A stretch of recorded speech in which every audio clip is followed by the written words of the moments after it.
So there is information on the Red List website. However, much of that information is available at the global level. Also, it's provided by a volunteer network, and it's not national government information. But it is a tool that if you've got absolutely no information on your species and you're wanting to use quickly, it's a fantastic starting point. And the information available through the Red List website is becoming increasingly sophisticated. You have species ranges and a whole range of other information. Other tools that you can use online related to biology are GBIF, the Global Biodiversity Information Facility, and that brings together information from museums around the world. So that also helps you to determine species distributions and occurrences.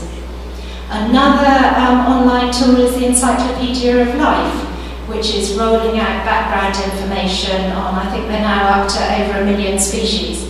So again, that provides you a sort of easy introduction. Other sorts of information on status information, you may want information on surveys and on habitat, and I'll quickly in a minute flick through some of those.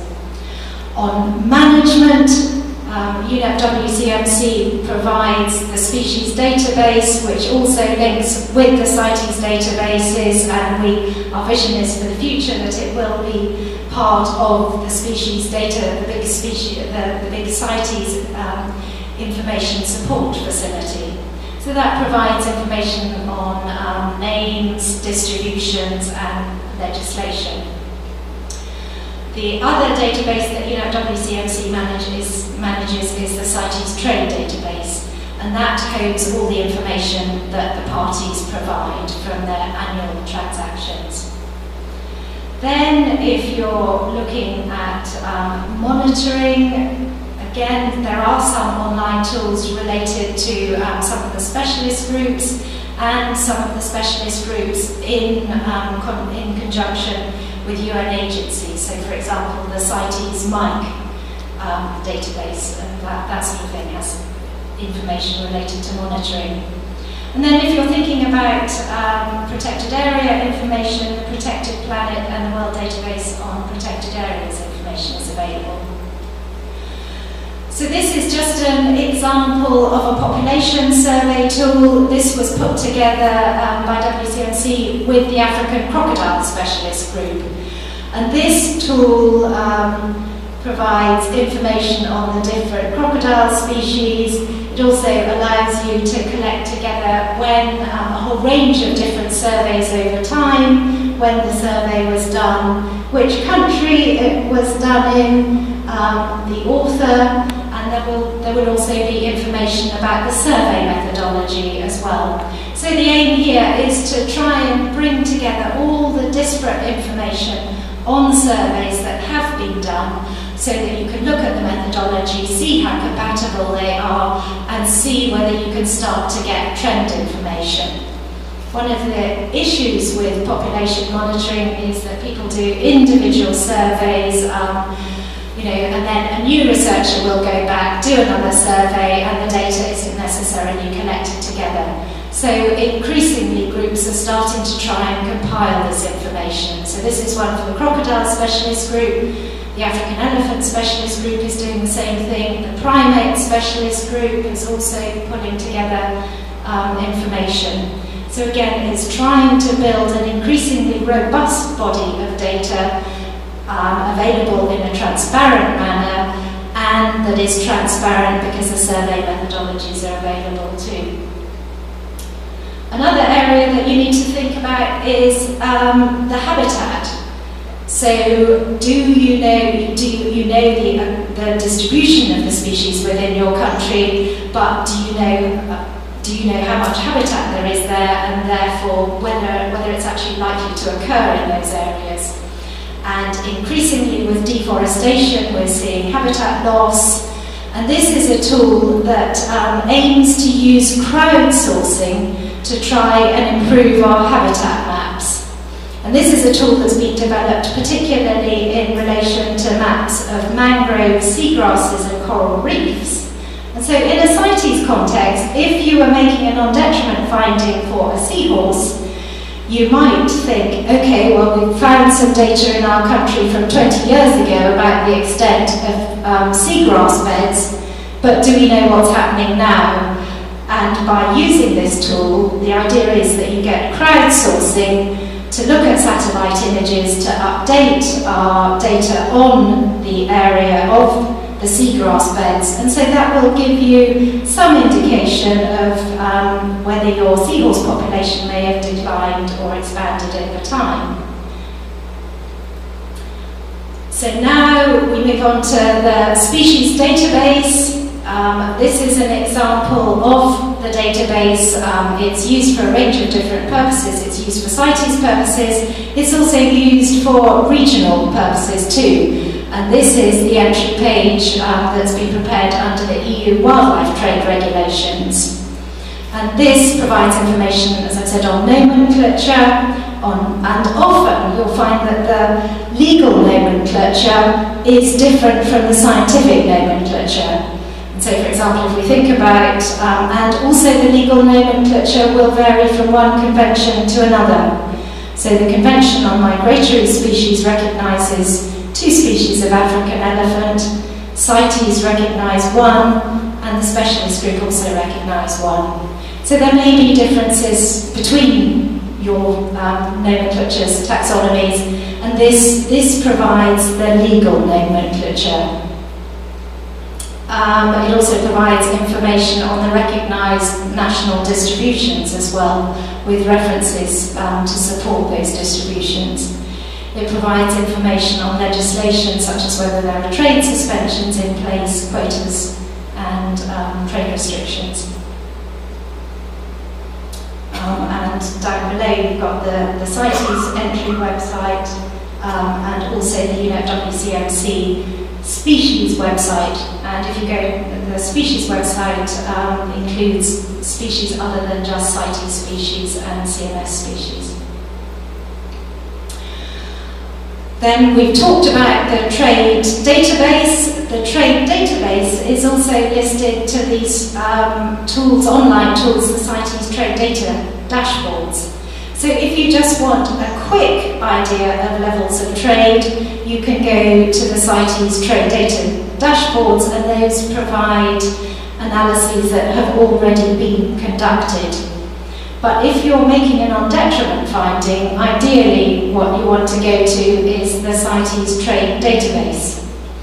And here you're able to select a range of different data variables. You can select dates, you can select the countries of import and export.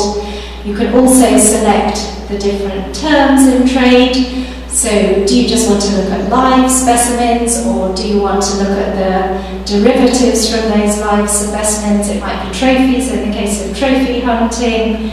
It might be bark in the case of, say, perhaps Prunus africana, one of the trees from Africa whose bark is used particularly in the treatment of prostate cancers, and so the majority of trade from that is in bark. So you would go here and you would select bark. You may also want to know about the source of the specimens in trade. So is it a specimen that comes directly from the wild? And then you will want to be more precautionary perhaps in making your non-detriment finding. Or is it a specimen that comes from a captive breeding establishment? Or is it artificially propagated in a nursery?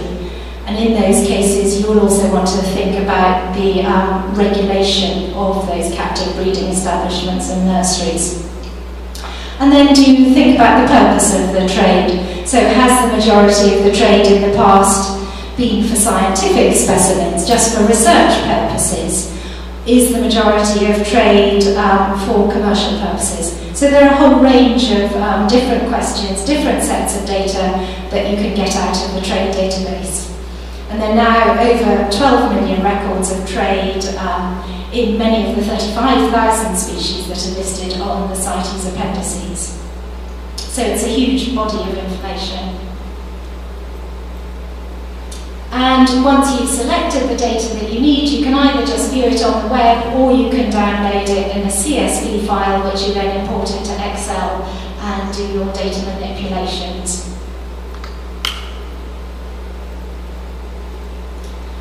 And then, so once you've brought it into Excel, you will have a data sheet which may not look entirely like this, and so you can then run a number of macros which will sort the data depending on how you want to analyze it.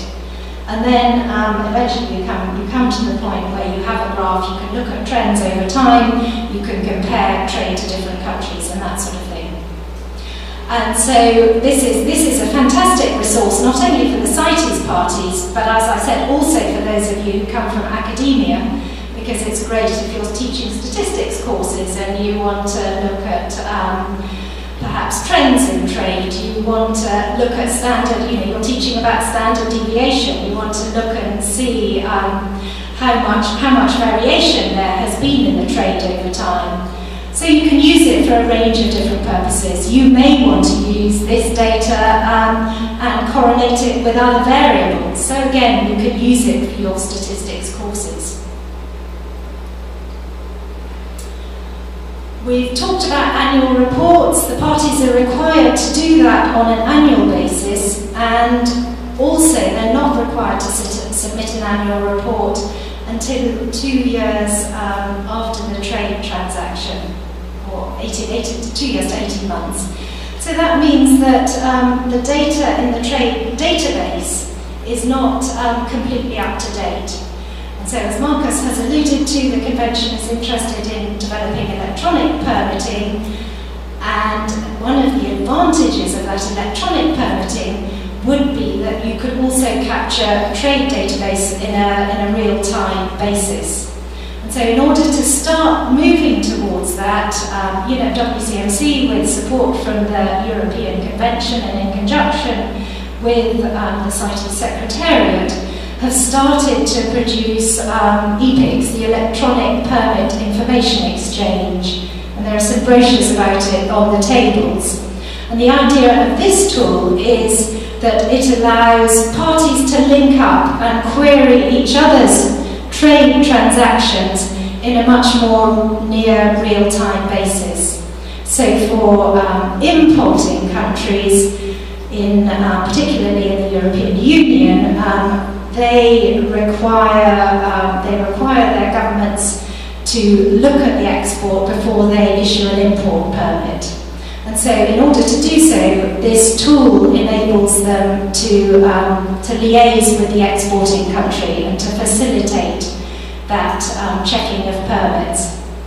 And the vision for this is that it would also become part of the electronic permitting process, and so as part of the electronic permitting, countries can then correspond much more quickly and easily.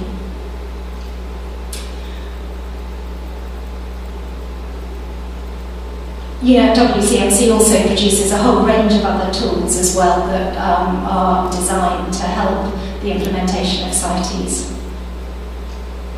This is another tool that I wanted to talk about. This wasn't actually developed for CITES. It was developed with the Primate Specialist Group and with the Max Planck Institute. And the reason I want to talk about it is because it gives you an idea of some of the tools that we might develop in future. And this was particularly developed with the aim of helping decision makers to prioritise their conservation needs.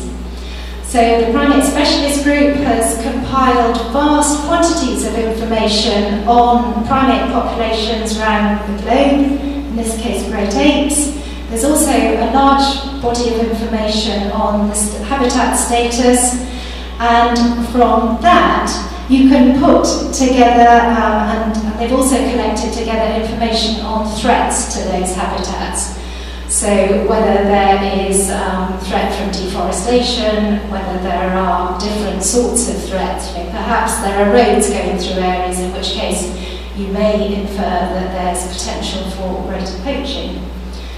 And the way the tool works is it allows you to undertake an analysis, and if you look at the graph, you've got habitat score on the bottom axis. So as you go from the left-hand side of the graph, you've got poor habitats, and as you move over to the right, the habitat quality is much better. And then on the vertical axis, you have a score for pressure on those populations. And again, low pressure at the bottom, high pressure at the top.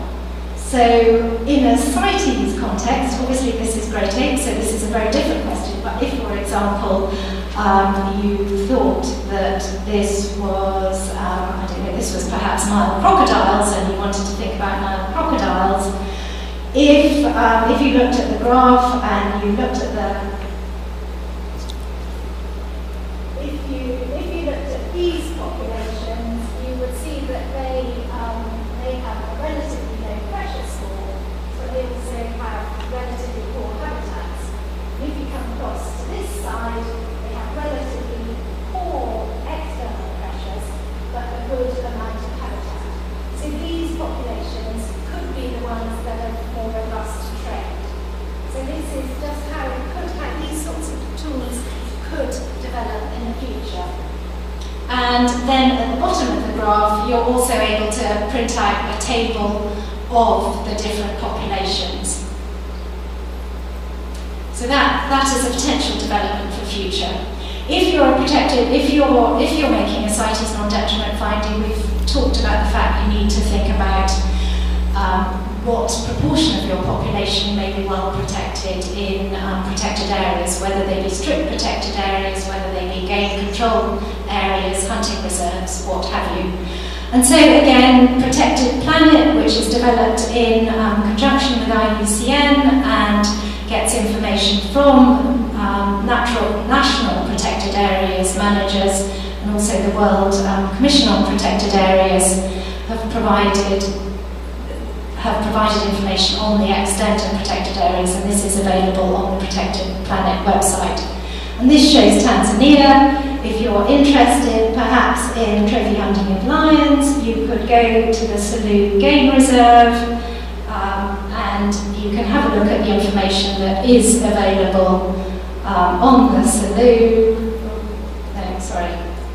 You can look at the information on the Selous. You can also see which species occur there. You can make sure that your lion does occur within that area, and then make your non-detriment finding. So now, thinking about the future, what we're working on already with the CITES Secretariat is pulling together the animals and plants information, so the species information databases. We're updating those, we're providing a new web service and linking all that to the provision of an automated CITES checklist. In the past, there has been a very thick booklet that is compiled in a very painstaking manner, which provides a list of all the CITES species. In the future, after the next COP, we hope that that database of species names and information as to which appendix they're included on will be able to be generated at the flick of a button. And the other advantage of that would also be that national authorities will be able to download national lists too. So that is the first step of what we expect will be a 3 to 5 year process to update all the CITES data holdings to make them ready for e-permitting. So the next step in that process, once we've dealt with the species information holdings, will be to link in the CITES trade data holdings and to provide trade data visualization tools. So those are the steps in the process of producing the integrated species information platform. And we believe it will help to give us improved CITES implementation, greater synergies, and also improved information for countries. And so it will enable you, once we've got it fully running, you'll be able to undertake single species and trade queries all from the same website at flicks of buttons. You'll be able to do real-time trade visualizations. You'll be able to link with other external databases. So you may want, should be linked up with GBIF and other information information providers. And as we move forward to electronic permitting, there will also be automated checking of permits. Increasingly, we'll be able to have automated checks of quota analysis to look and see many parties report on quotas to the CITES Secretariat. And as we go forward, many of those analyses should be able to be automated. And then, so here we've got species management. So at the moment, these are the species information tools, the nomenclature, the distribution data. But eventually, as I say, we want to link that in with the trade data too. So here we're providing the information service, integrated information services coming in here. We've got the convention implementation processes going on. So we could potentially also link up to the national reporting processes through the online tool, and then all of that will become a virtuous circle. The information will be readily available, it will help parties to implement the conventions, and it will also help them to look at the progress they're making in relation to the Aichi targets.